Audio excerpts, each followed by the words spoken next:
ये जो बुद्धि निश्चय कराती है ना, बहुत गलत निश्चय कराती, इसमें सुख, इसमें सुख, इसमें सुख।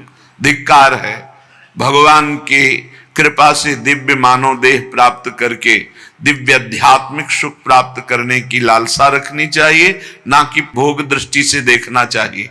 हे प्रभु मेरी रक्षा करो, मेरी बुद्धि शुद्ध हो, नहीं तो दुर्गति पक्की है, पक्की दुर्गति है। फिर जब काम अपना अधिकार जमा लेता है हृदय में, तो क्रोध का तांडव शुरू हो जाता है, नाक में गुस्सा रहता है, छोटी छोटी बातों में वो अपने पूज्य जनों को भी कटु वचन, कठोर व्यवहार, हिंसादि भी कर सकता है।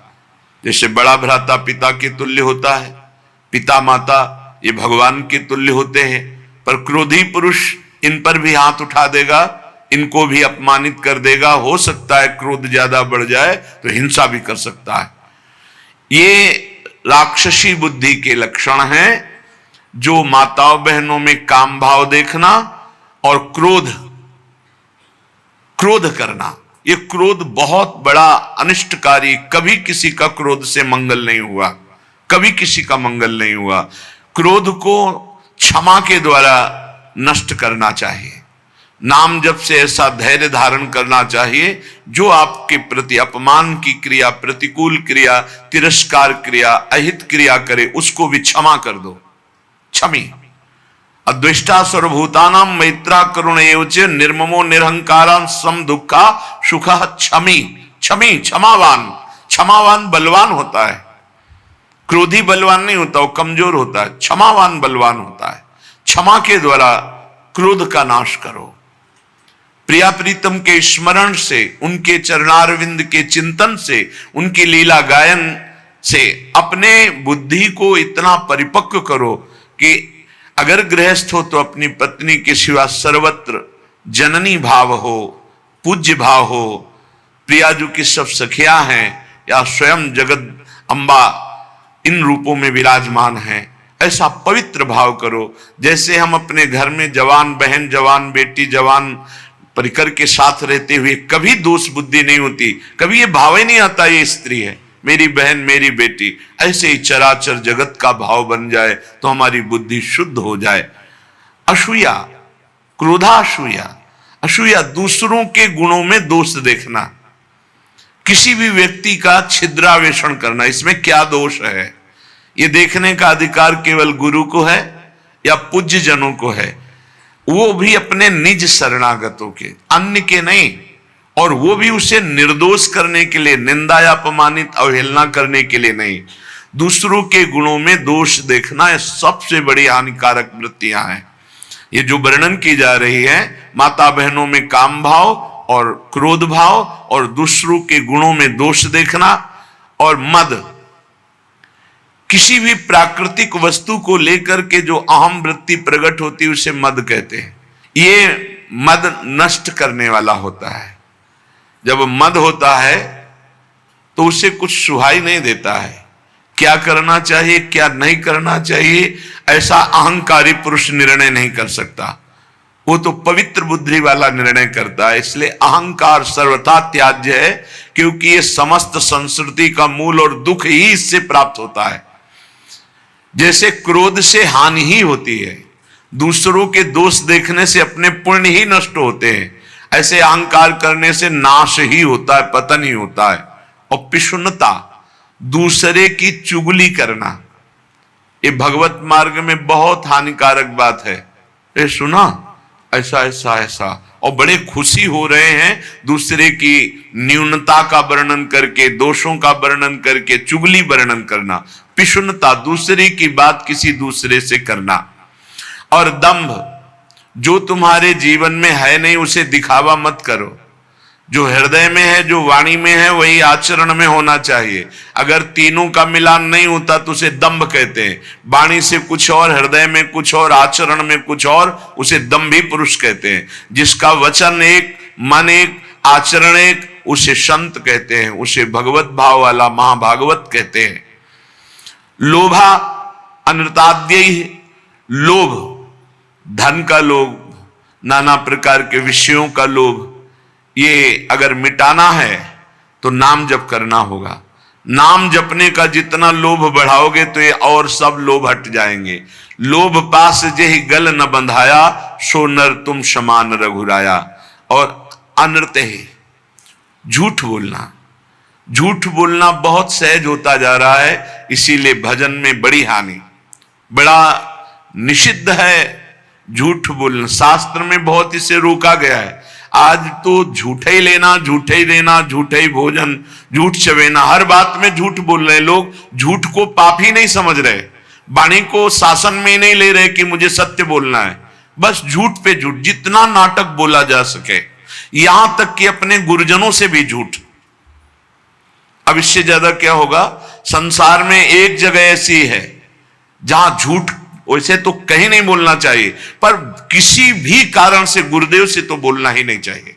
अगर गुरुदेव से झूठ बोला तो गुरु से कपट, मित्र से चोरी, या हो निर्धन या हो कोढ़ी। इस जन्म में नहीं तो अगले जन्म में तुम्हें कुष्ठ रोग होगा, गलित कुष्ठ होगा।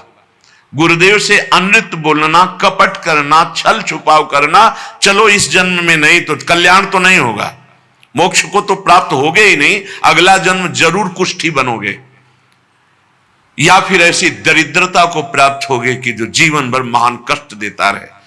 अनृत बोलना, झूठ बोलना क्यों बोलना? अगर हम गलत हैं तो फिर हमें दंड मिलना चाहिए, हमारा सुधार हो जाएगा, पवित्र हो जाएंगे। गलत नहीं है तो तुम जो सोचा करो, हम सत्य बोलेंगे। व्यापार आदि के लिए भी झूठ बोलने की कोई आवश्यकता नहीं। सब कोई जानता है मुनाफा के लिए व्यापार होता है। आप अपना नियत जो मूल्य है उसमें मुनाफा जोड़ करके आप बेचिए, झूठ मत बोलिए। झूठ बोलने से कोई व्यापार थोड़ी बढ़ जाएगा। अगर आप झूठ बोल करके पैसा कमा रहे तो परिवार में अशांति, क्लेश, दुख, नाना प्रकार की रोग विपत्तियां घेर लेंगी। सत्य मार्ग पर चलो। श्रीपाद कह रहे हैं यदि इस जन्म में तुझे मंगल गति प्राप्त करनी है तो अपनी बुद्धि की राक्षसी प्रवृत्ति को रोको। माता बहनों के प्रति काम भाव मत करो, किसी से क्रोध से वर्ताव मत करो, दूसरों के गुणों में दोष दर्शन मत करो, अहंकार मत करो, किसी की चुगली मत करो, जो तुम्हारे जीवन में नहीं वो नाटक मत करो, दंभ मत करो, दिखावा मत करो, लोभ मत करो, झूठ मत बोलो। क्या होगा इससे? इससे आपके अंदर भगवत भाव जागृत होगा। ये नरक पहुंचाने वाले हैं जितने लक्षण हैं, अभी समझ में नहीं आ रहा है, आ जाएगा समझ में। जिस समय दंड विधान लागू होता है तब लगता है कि कभी कोई जिंदगी में पाप ना करे। जब शरीर पीड़ा से युक्त, मन खिन्न, नाना प्रकार की विपत्तियां घेर लेती हैं, बड़ी अव्यवस्थाएं, तब उस जीव को लगता है मृत्यु हो जाए तो अच्छा। तो क्या होगा? मृत्यु हो जाने पर तुम कोई सुविधा में पहुंच जाओगे क्या? भारी दुख। मृत्यु के बाद कोई सुख? अरे सुख तो इस मनुष्य शरीर में है। इस मनुष्य शरीर से परमात्मानंद प्राप्त कर सकते हो, अखंडानंद प्राप्त कर सकते हो, भगवत प्रेमानंद प्राप्त कर सकते हो। भूल गए विषयानंद में और जब विपत्ति आई तब मृत्यु को मनाने लगे। एक एक चेष्टा का बड़ा बड़ा कष्ट है। तो जिसने कभी दूसरों को, भूखों को भोजन पवाया है, प्यासे को जल पिलाया है, किसी की भारी दुख में सम्मिलित होकर दुख निवृत्ति की है और भगवान नाम जप, तो ऐसी स्थिति को वो सह पाता है। उस समय भी गंभीर मुद्रा में वो भगवान का स्मरण उस दुख से विक्षिप्त होकर नहीं छोड़ता। वो पवित्र अंतःकरण वाला उस भारी कष्ट अवस्था में भी भगवान नाम स्मरण। ध्यान देना, अगर दूसरे को कष्ट दिया है, कभी किसी का हित नहीं किया, कभी प्यासे को पानी नहीं पिलाया, कभी भूखे को अन्न नहीं पवाया, तो अंतिम समय तुम्हारा बाधित हो जाएगा। जो शत मार्ग है वो बाधित हो जाएगा। ये सिद्ध महापुरुष बोल रहे हैं।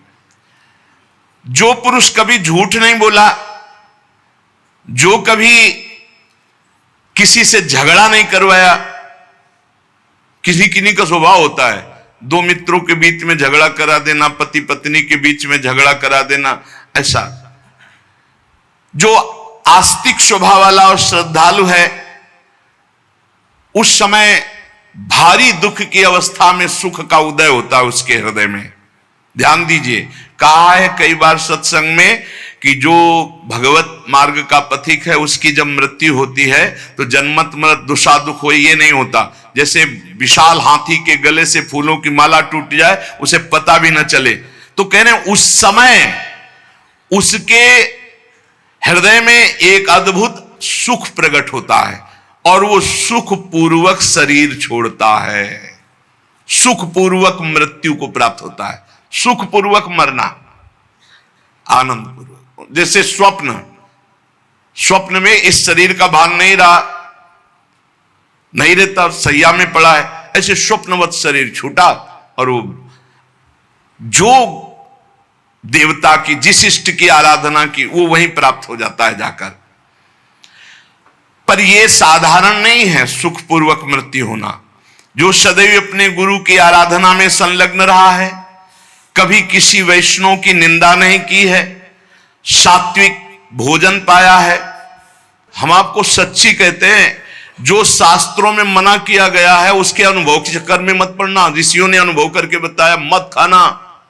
भजन में अगर चलना है तो प्याज, लहसुन, मसूर की दाल, जो जो भी मना किया गया मान लो। ब्रह्म ऋषियों ने जो जो निषेध किया है वो नहीं पाना चाहिए। यहां कह रहे हैं जो गुरु की सेवा में संलग्न है, जो किसी की निंदा नहीं की और जो सात्विक आहार करता है, सतोगुणी आहार करता है, और जो लज्जाशील है और भगवान की शरण में है, मृत्यु के समय उसे कष्ट नहीं होता, उसे कष्ट नहीं होता। जो सात्विक आहार करता है, गुरु सेवक होता है, कभी किसी की निंदा नहीं करता है, उदार वृत्ति होती है, जो गुण गंभीर स्वभाव वाला होता है, भगवान का आश्रय लिए होता है, वो अंतिम समय सुख पूर्वक मरता है। भाई जी कैसे गए? जैसे कोई गाड़ी में चढ़ने जा रहा हो, सबसे ऐसे मिलके गए।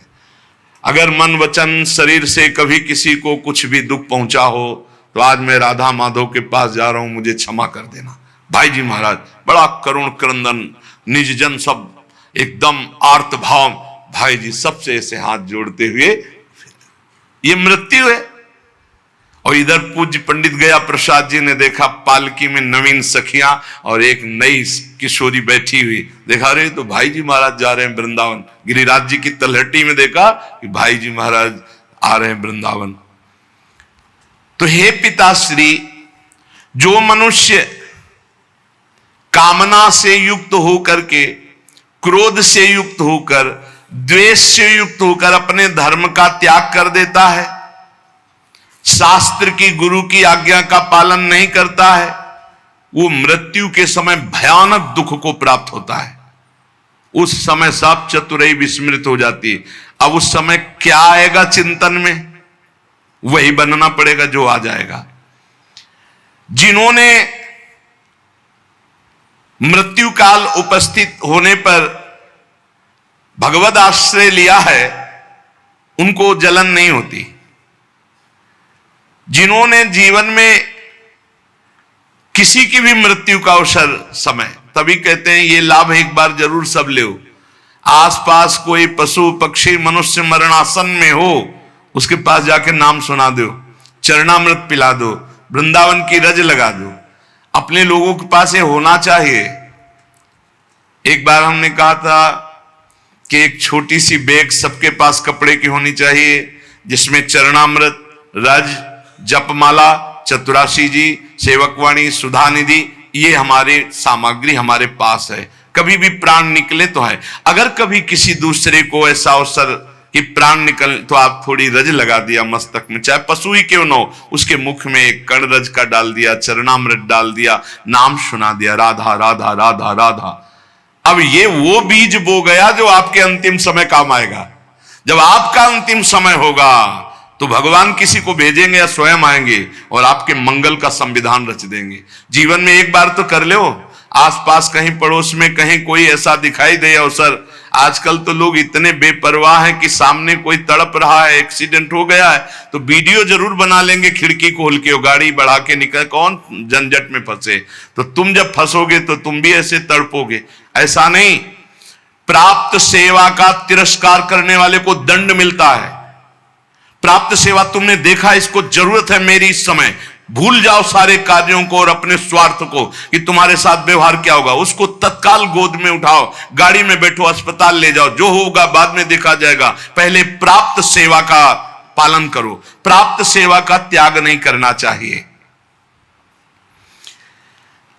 जब ये नीच मनुष्य दूसरों को कष्ट देना, झूठी गवाही देकर के फंसा देना, पैसे के बल से, ध्यान से सुना जाए, पैसे के बल से निर्दोष को दंड दिलाना या निर्दोष को दंड देना। एक वकील साहब कह रहे थे अपने यहां जो है कि हमको तो वकालत पढ़ाई ही इसीलिए गई कि जो हमारे पास आवे हम उसको जितावें। भाई ठीक है, सांसारिक व्यवहार में आपको ऐसी शिक्षा दी गई होगी, लेकिन हमारा अध्यात्म ऐसी शिक्षा नहीं देता।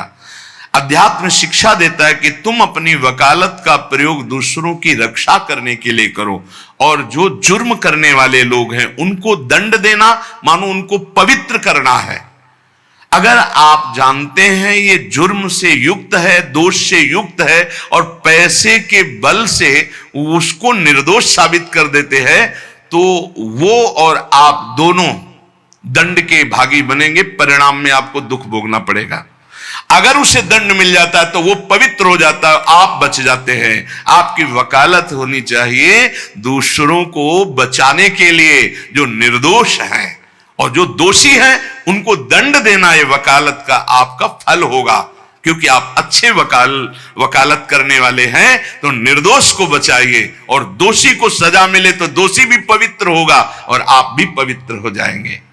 जो लोग झूठी गवाही देते हैं, जो पैसे के बल से दूसरों को, जो निर्दोष हैं उनको दंड दिलाते हैं, दोषियों को मुक्त कर देते हैं, चाहे कोई भी हो, जो बुरी बातों का उपदेश देकर भोले भाले लोगों को फंसाते हैं, जो शास्त्र और संतों की निंदा करते हैं, उनका जब मृत्यु का समय आता है तो भयानक दुख होता है, और उस दुख के समय उनकी दुर्गति का रूप सामने होता है। सुअर, कुत्ता, राक्षस क्या बनना है वही सामने आया, और वही उनकी योनि प्राप्त होगी। फिर वो तड़पते हुए मृत्यु को प्राप्त होते हैं। श्री जैमिनी जी ने एक दिव्य पक्षी उनके सामने प्रकट हुआ। ब्रह्म ऋषि किसी भी रूप में अपने जनों को उपदेश देने के लिए प्रकट हो सकते हैं। चैतन्य तेजोमय पक्षी। तो जैमिनी जी ने पूछा कि आपके दर्शन से ही लगता है कि आप त्रिकालज्ञ हैं। जैसे पक्षियों में काकभुसुंड जी, गरुड़ जी, ये सब त्रिकालज्ञ सर्वज्ञ महापुरुष हैं। तो आप हमें यह बता सकते हैं कि जीव ये दुर्गति को प्राप्त क्यों होता है?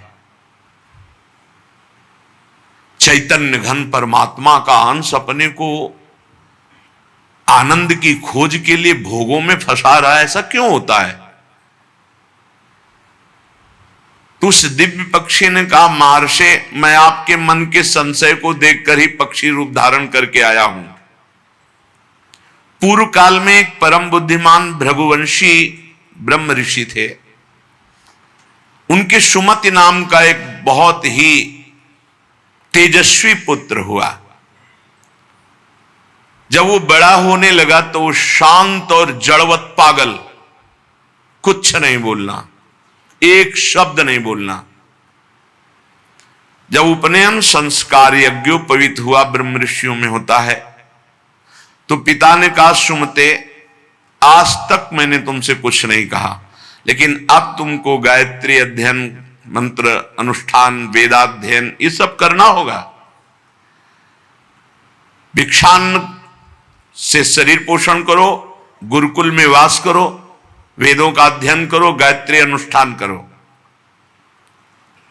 पूर्ण ब्रह्मचर्य, ब्रह्म तेज संपन्न हो, फिर गृहस्थाश्रम में प्रवेश करो और उत्तम धर्म का अनुष्ठान करके भगवत प्राप्ति करो।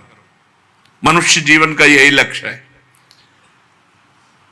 प्रथम चरण जिंदगी का जिसका ब्रह्मचर्य से जाता है, पूरा जीवन आनंदमय होता है। आज ऐसी दुर्दशा हो रही है कुसंग से, कुछ मोबाइल का कुसंग, कुछ बच्चों का ऐसा कुसंग कि क्रम बाय क्रम ये रोग फैलता चला जा रहा है। ब्रह्मचर्यहीनता, ब्रह्मचर्य का त्याग, सर्वतो भावेन ब्रह्मचर्य का नाश ही आज के बच्चे सुख मान रहे। जब प्रथम नींव ही गलत हो गई तो महल कैसे खड़ा होगा? फिर जिंदगी अशांत। नए नए बच्चे आते हैं डिप्रेशन में और कहते हैं कि मैं अपने शरीर को नष्ट करना चाहता हूं, अब मेरी जीने की इच्छा नहीं रह गई क्योंकि मेरे में उत्साह नष्ट हो गया। हर समय हम डिप्रेशन में रहते हैं। पहला आश्रम ब्रह्मचर्य आश्रम है सबका, सबका पहला आश्रम ब्रह्मचर्य। फिर जो गृहस्थ, वानप्रस्थ, सन्यास या ब्रह्मचर्य सीधे सन्यास। बेटा तुम इन नियमों का पालन करो तो तुम्हें ब्रह्म की प्राप्ति होगी। कौन सा सुख है जो तुमको बोलने नहीं देता? मैं तेज से बता रहा हूं कि तुम साधारण जीव नहीं हो जो हमारे पुत्र बने हो, तुम्हारे ब्रह्म तेज से, पर तुम पागल जैसे रहते हो, एक भी शब्द नहीं बोलते हो। जैसे जड़ भरत जी हार गए, पिता पधार गए, लेकिन कभी गायत्री कभी उच्चारण नहीं किया। संपूर्ण ब्रह्म ज्ञान उनको प्राप्त। जब अनेक बार कहा तो सुमति जी कुछ नहीं बोले। पिता ने स्नेहवश फिर कहा, बेटा तुम छल मत करो, मुझे पता है तुम बोल सकते हो और तुम ज्ञानी महात्मा हो, मुझे पता है तुम्हारा तेज ऐसा है, तुम पागल नहीं हो। जब बार बार कहा तब सुमति ने हंस दिया और उसका पिताजी ये जो आप उपदेश कर रहे हैं ये बहुत बार, बहुत जन्मों में कर चुका हूं। मैं उस तत्व को प्राप्त हो चुका हूं जिसके जानने के बाद कुछ जानना बाकी नहीं रहता। इसीलिए मैं जड़वत पागल आचरण करता हूं कि आप हमको ये ना समझ पाए कि मैं आपका पुत्र बहुत विद्वान या बहुत ज्ञानी हूं। जो आप उपदेश कर रहे हैं बहुत जन्म अनुष्ठान कर चुका हूं। मैं त्रिकालज्ञ हूं, मुझे तीनों कालों का ज्ञान है, भूत भविष्य वर्तमान। त्रिकालज्ञ तब होता है जब भगवत स्वरूप में तदात्म हो जाता है। तो भगवान सर्वज्ञ है तो वही सर्वज्ञता अंश रूप में उतरती है तो वो भी सर्वज्ञ हो जाता है। मैंने बहुत से शास्त्रों का ज्ञान प्राप्त किया, वो अक्षरशः मुझे सब भगवत कृपा से स्मृति में व्याप्त है। हर कला में मैं प्रवीण हूं, शिल्प कला आदि सब कलाओं में प्रवीण हूं। मुझे पागल रहने का स्वभाव है कि कोई जान ना पावे। इस समय मैं आपके और अपने 10,000 जन्म तक को देख रहा हूं। स्वाभाविक खेद, क्षय, क्षोभ ये हमें स्पर्श भी नहीं कर सकते। संतोष, आनंद वृद्धि ये सदैव हमारे हृदय में होती रहती है। शत्रु मित्र इनका मुझे भान भी नहीं, सब में एक ब्रह्म व्याप्त है, ये अनुभव है। पिताजी आप पत्नी और पुत्र के संयोग वाले हैं। आप मुझे पुत्र भाव से देख रहे हैं। अनेक बार तुम हमारे बेटा बन चुके हो। मैं 10,000 जन्म तक तो ऐसे ही देख रहा हूं, स्वाभाविक। अगर ध्यान करके देखो तो लाखों जन्मों को देख सकता हूं। कई बार तुम हमारे पुत्र बन चुके हो, कई बार पत्नी बन चुके हो। तो बहुत आश्चर्य में हो रहे कि अभी तक तो बोला नहीं, बोला तो इस कोटि का बोला। तभी भगवत ऋषि जी कहते हैं हर समय मौन रहे, बोले ना बोले तो हृदय की ग्रंथि खोले, जड़ चैतन्य का भेद मिटा दे, वो महाभागवत होता है। पिताजी मैंने हजारों बार महान से महान सुख और महान से महान दुख भोगे हैं जो मेरी स्मृति में है। लाखों माताओं के गर्भ में विष्ठा और मूत्र के बीच में मैं पला हूं, मुझे याद है। अपने लोगों को इसी जन्म का याद नहीं है। इसी जन्म में जो मां के गर्भ में थे याद नहीं, कोई घटना, कोई दुख, एक पाई भर भी स्मृति नहीं। इतने ज्ञानी हैं। सोचो, ये महाराज सुमति जी कह रहे हैं कि मुझे 10,000 वर्ष का तो ऐसे ही दिखाई दे रहा है, अगर ध्यान धरो तो लाखों जन्म का बता सकता हूं। मैंने लाखों बार माताओं के गर्भ में विष्ठा और मूत्र के बीच में पला हूं, मलाशय और मूत्राशय के बीच में। मैंने लाखों प्रकार के रोगों को भोगा है, हर योनियों में मुझे ज्ञान है। गर्भावस्था में जो दुख होता है बड़ा अपार दुख होता है। मैंने बचपन, जवानी, बुढ़ापा सबको देखा है। मैं हर योनियों में गया हूं, मुझे हर योनि का पशु, मृग, कीट, पक्षी, मनुष्य, स्त्री, देवता सब बना हूं।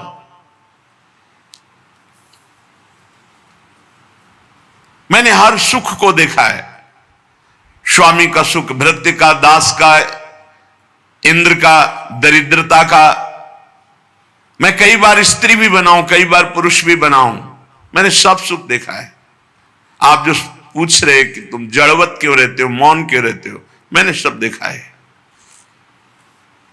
पिताजी राग, हर्ष, भय, उद्वेग, क्रोध, अमर्ष, वृद्धावस्था, मृत्यु, सबके दुख का मुझे ज्ञान है। जब इस तरह प्रसन्नता से हृदय भर गया पिता का कि मेरा जो अनुमान था कि तुम कोई बहुत बड़े महात्मा हो, तेजस्वी, तुम पागल का केवल स्वांग कर रहे हो, ये सत्य हुआ। मैं धन्य हुआ जो तुम्हारे जैसा पुत्र प्राप्त किया।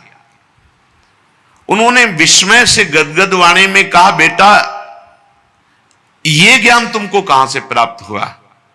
मैं भी तो साधना करता हूं, मैं भी ब्रह्म ऋषि हूं। तुम जड़ता का स्वांग कर रहे थे, इतने बड़े ज्ञानी महात्माओं की तुम्हें दसियों हजार वर्ष जन्म की बात याद है, फिर तुम जड़ता का भाव धारण करके मेरे यहां जन्म क्यों लिया? जब इतने सिद्ध हो तो तुम्हें मुक्त हो जाना चाहिए। क्या किसी मुनि का शाप है या देवता का शाप है जो तुम हमारे यहां पुत्र हुए? ये ज्ञान तुम्हारा दिव्य है, तुम्हें मुक्त हो जाना चाहिए, तुम जन्म क्यों लिए? मैं रहस्य जानना चाहता हूं, बड़ा कौतूहल है मुझे। पुत्र ने कहा सुमति जी ने कि पिताश्री, पूर्व जन्म में मेरे साथ जो घटना घटी जिसके कारण मैं जन्म लिया वो मैं तुम्हें बताता हूं।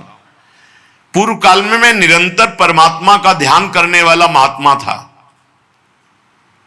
ब्रह्म ऋषि, अध्यात्म विद्या में पराकाष्ठा को पहुंचा हुआ महात्मा, समस्त अष्टांग योग से सिद्ध। देख लो, निरंतर भगवत अभ्यास में लगे रहना, संत पुरुषों का ही संग करना, अपने स्वभाव विचार परायण रखना और तत्वमसि इस महावाक्य की स्थिति प्राप्त करना। परमात्म तत्व में मेरी हर समय अभ्यास से स्थिति हो रही थी। बड़े बड़े साधक मेरे शिष्य बनने लगे। मैं बड़े बड़ों का प्रश्न का संदेह निवारण करता और मैं आचार्य पदवी पर बैठ गया। पर मेरा एकांत सेवन, भगवत चिंतन, इस पे बाधा पड़ गई। दैवात किंचित बचा हुआ अज्ञान मेरे अभ्यास में बाधा डालने लगा। मेरा ब्रह्म भाव में जो रति हो रही थी पलट गई। हो रही थी, पूरी हुई नहीं थी। अगर हो गई फिर नहीं पलट सकती। जैसे भुना हुआ चना दोबारा नहीं जग सकता। मेरा एकांत सेवन नष्ट होने लगा, मेरे सद्भावनाएं नष्ट होने लगी और मैं संभल नहीं पाया और प्रमाद स्थिति में मेरी मृत्यु हो गई।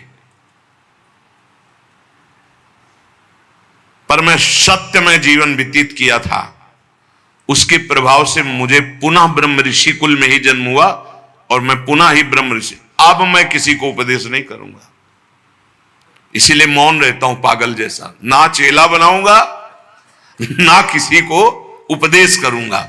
इसीलिए मृग में आसक्त होने के बाद जड़ भरत जी ने भी यही स्वरूप रख कि डर गए कि फंस जाऊंगा। हरी घास भी नहीं खाई, बहुत सावधानी की जरूरत है। मुझे ब्रह्म चिंतन के प्रभाव से दसों हजार वर्ष जन्मों की बात अब भी स्मृति में है। वो बहुत सावधानी की जरूरत है। एकांत का अपना साधन यदि छिन जाए तो कुछ भी बाधा पहुंचा सकता है, वो चाहे मृग हो चाहे चेला हो, बहुत संभल के इस मार्ग में चला जाता है। मेरी स्मृति धूमिल नहीं हुई जैसे जड़ भरत जी की भी स्मृति धूमिल नहीं हुई। हिरण के भी जन्म में वो भजन परायण रहकर ब्रह्मबोध संपन्न महापुरुष के रूप में जन्मे। पिताजी पूर्व जन्म के अभ्यास में मैं जितेंद्री था, इसलिए अब भी मैं जितेंद्री ही हूं। केवल प्रमाद स्थिति आ गई, चिंतन में प्रमाद, बहुत सावधानी। अब भविष्य में मेरा जन्म नहीं होगा क्योंकि मैं सावधान हूं, अब प्रमाद नहीं होने दूंगा।